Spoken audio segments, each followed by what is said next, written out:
Uttarakhand high court ने चारधाम यात्रा पर 7 जुलाई तक रोक लगा दी है। हालांकि राज्य सरकार ने कोविड गाइडलाइंस में कहा कि 1 जुलाई से चारधाम यात्रा का पहला चरण शुरू होगा।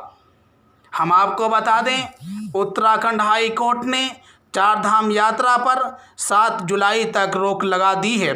हाईकोर्ट ने सोमवार को एक सुनवाई के दौरान कैबिनेट के फैसले को पलटते हुए यात्रा पर रोक लगा दी।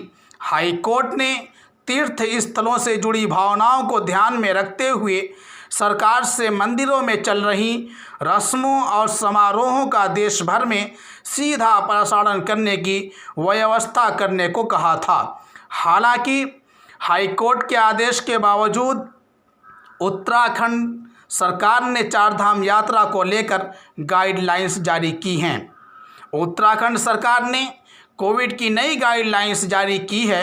गाइडलाइंस में कहा गया कि 1 जुलाई से चारधाम यात्रा का पहला चरण शुरू होगा, वहीं 11 जुलाई से यात्रा का दूसरा चरण शुरू होगा।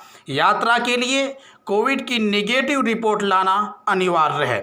हाईकोर्ट ने जताया असंतोष।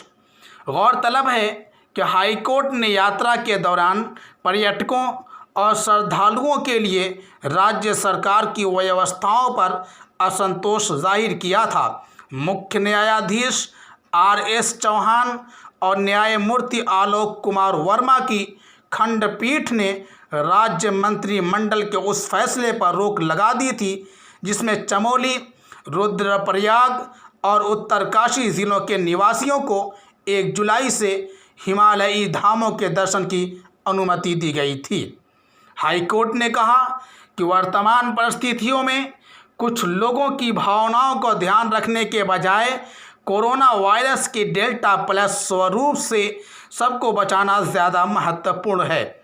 याचिकाकर्ता के वकील दुष्यंत मैनाली ने बताया कि अब यात्रा के लिए किसी को भी भौतिक रूप से जाने की अनुमति नहीं होगी। उत्तराखंड के मुख्य सचिव ओम प्रकाश और पर्यटन सचिव दिलीप जावलकर सुनवाई में वर्चुअल रूप से पेश हुए थे।